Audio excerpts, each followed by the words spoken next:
lateral direito Patrick chegou no Atlético Mineiro em 2011, só que ele demorou um pouquinho a se firmar. Problemas extracampo acabaram atrapalhando e aí ele rodou bastante pelo Brasil até voltar para o Galo, onde hoje ele é o Patricão da massa. Quando ele chegou aqui, ele colecionava alguns títulos e vitórias fora do futebol. Hoje ele abriu o coração e contou um pouquinho da vida pessoal para o DAZN. Por ter rodado muito, eu era um atleta que não tinha identidade. Isso tudo aconteceu, né? Iniciou pelo meu extracampo, né? Onde me deixou esse período afastado. Foi um aprendizado, como se fosse um alcoólatra que precisava ser internado para uma reabilitação. Você chegou em determinado momento, você falou, é doença, eu preciso cuidar. Chegou esse momento?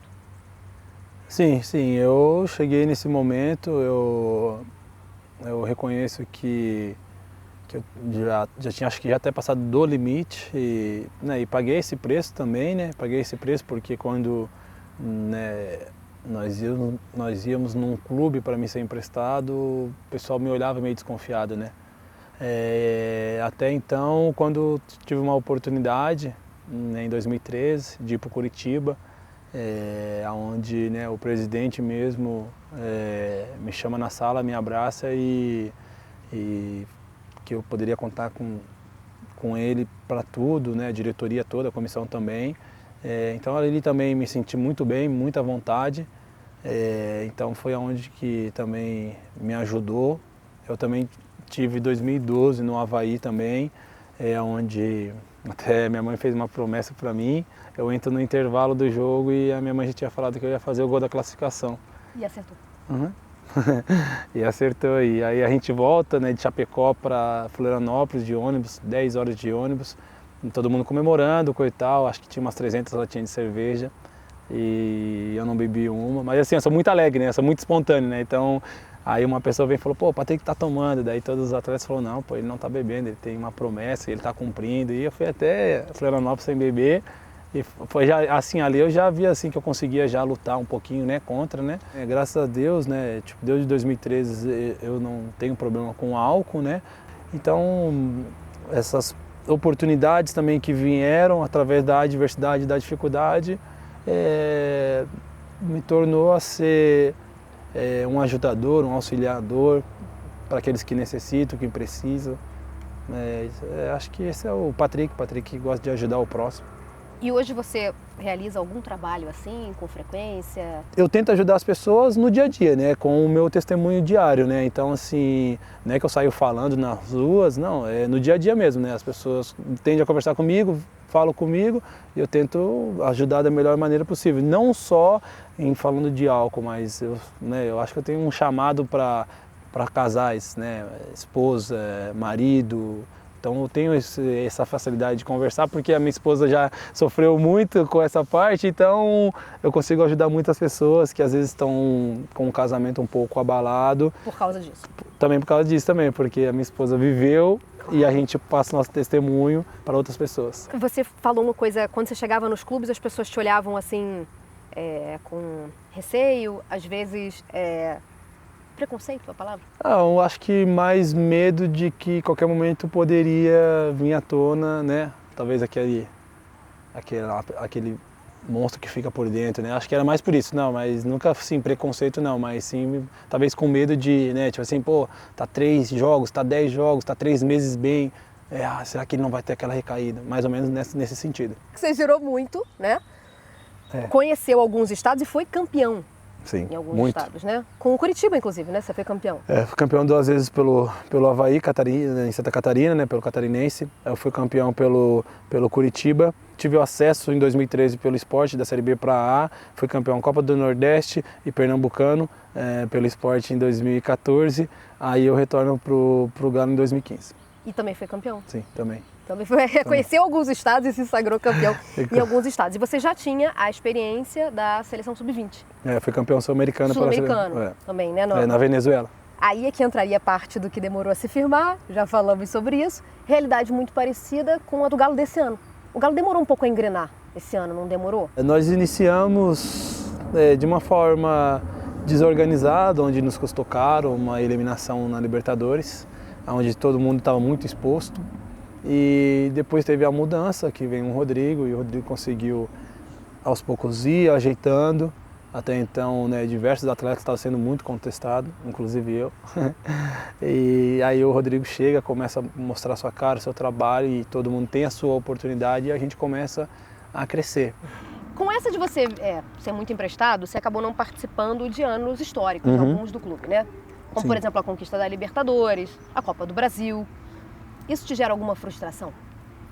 Não, frustração não. Eu sempre torci pelos meus companheiros que aqui estavam, amigos que eu tenho de longas datas, e procurei trabalhar para que eu ganhasse as minhas competições com os clubes no qual eu estava.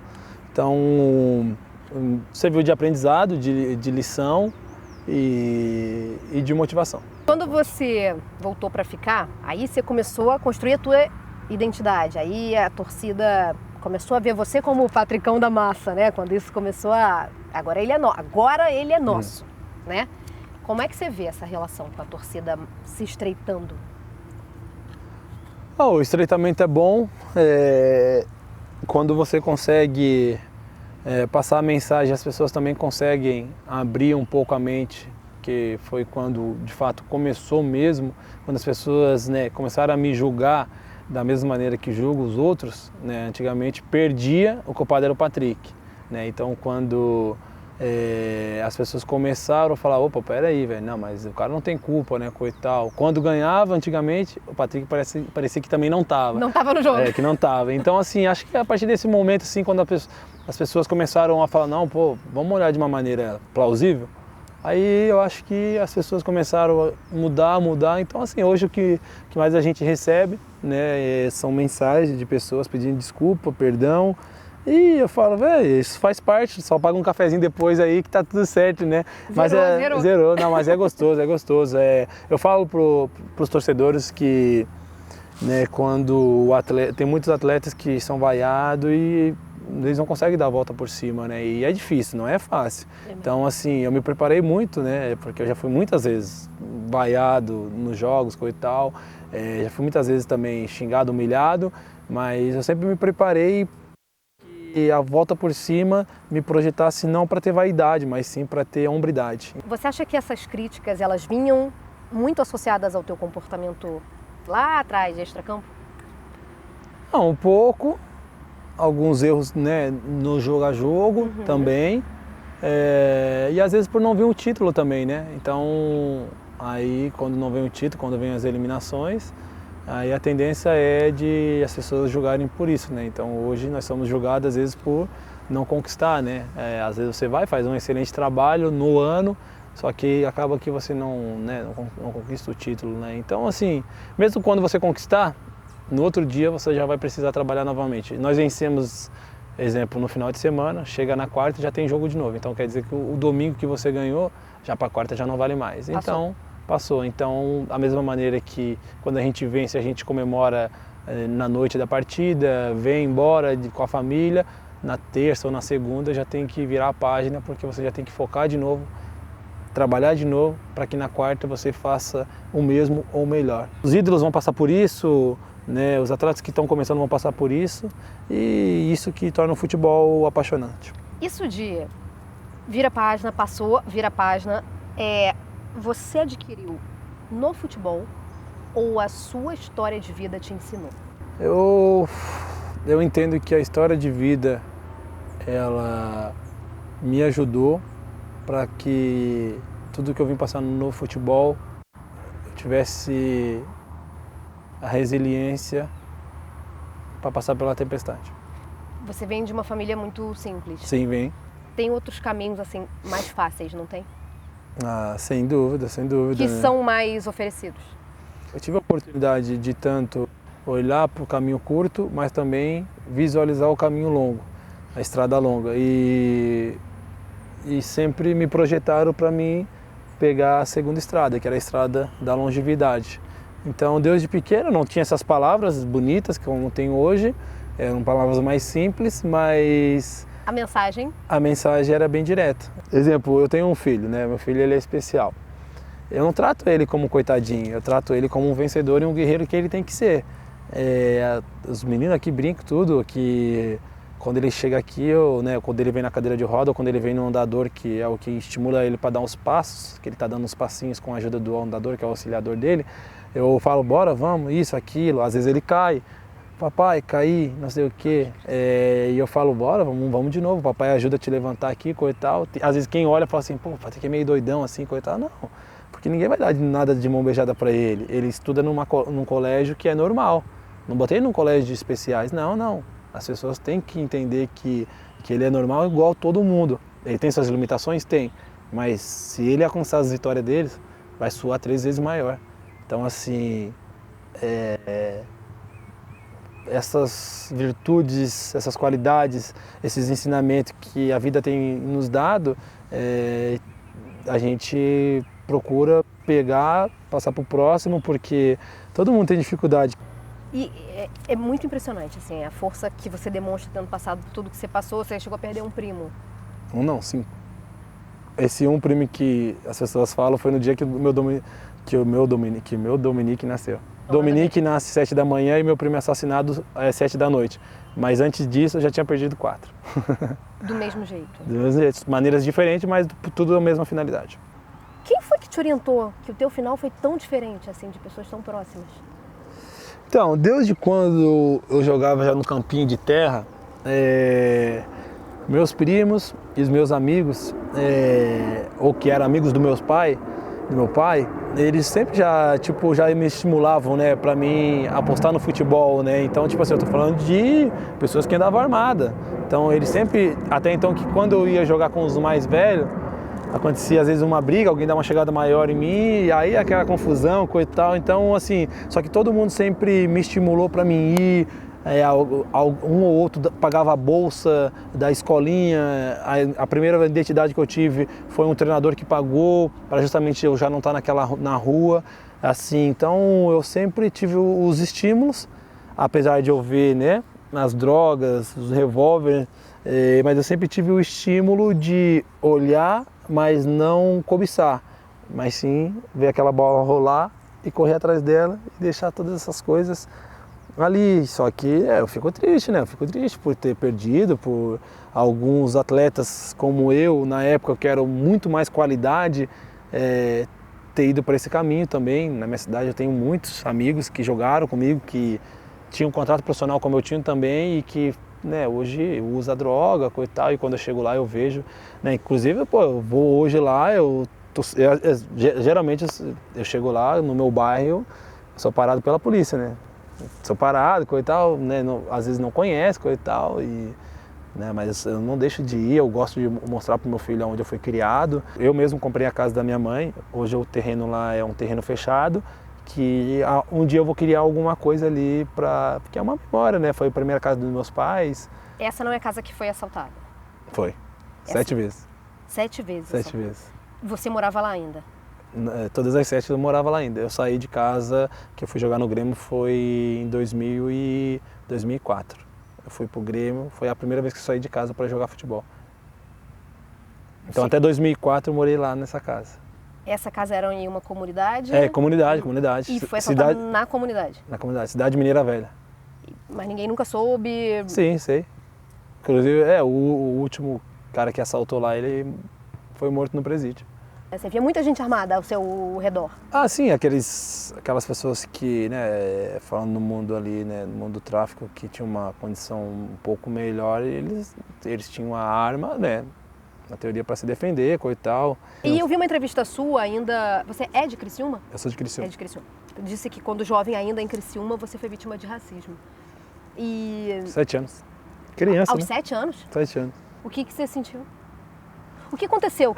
Eu era muito pequeno, né? Você lembra perfeitamente? Sim, lembro perfeitamente. Foi próximo do lanche e a professora fica calado, fica sentado aí, seu macaco. A professora? A professora. Ela era do nosso bairro também, né? Ela morava na rua 37, que era a rua da minha falecida avó. Acho que ela foi infeliz, ou talvez estava estressada pelo tempo, né? Nós, crianças, imagina, 7 anos, dava muito trabalho, né? Para as professoras, coisa e tal, né? Lógico que, né? Nada justifica, né?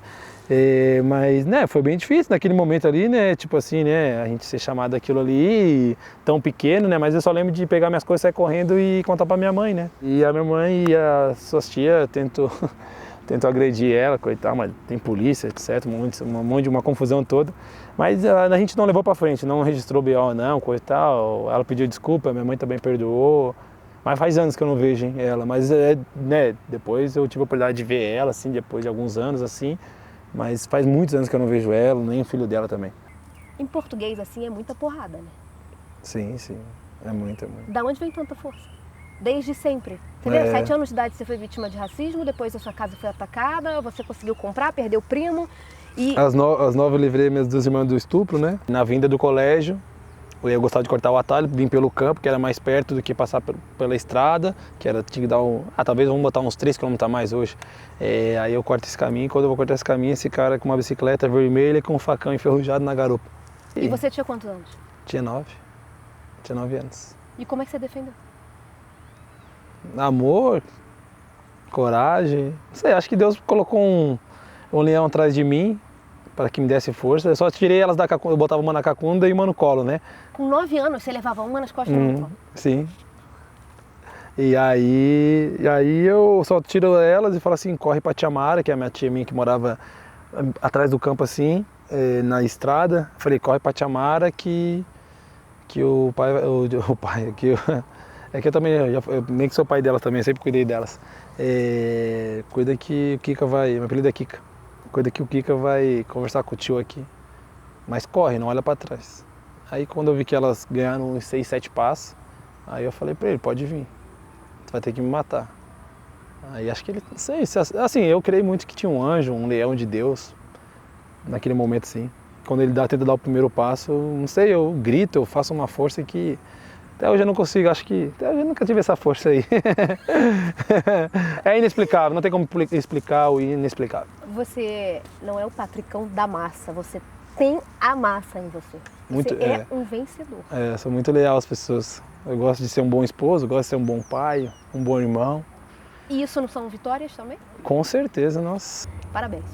Obrigado. A gente agradece, eu e a minha família agradecemos a toda o pessoal da DAZN que vai assistir essa matéria, que vem cobrindo também os jogos. A gente agradece por você tirar o tempo de vocês para vir até Belo Horizonte, né? Espero que tenha sido um momento enriquecedor para a vida e que a gente vai se cruzar muito e espero que seja um momento feliz para que a gente possa compartilhar ainda mais histórias. Se tudo der certo, sair como a gente combinou aí, a gente se encontra no jogo da volta e depois no Paraguai. Amém. Amém. Obrigado e nós vamos lutar com todo amor, com toda paixão, com toda a garra, para que a gente possa, né, com todo respeito, ir em busca do nosso ideal, para que a gente possa marcar o nosso nome na história, respeitando o próximo, mas eu acho que aquele que tem sonhos, ele quer vencer. E nós queremos vencer, nós queremos trabalhar e nós queremos honrar o nosso manto sagrado e vamos ter muitas oportunidades.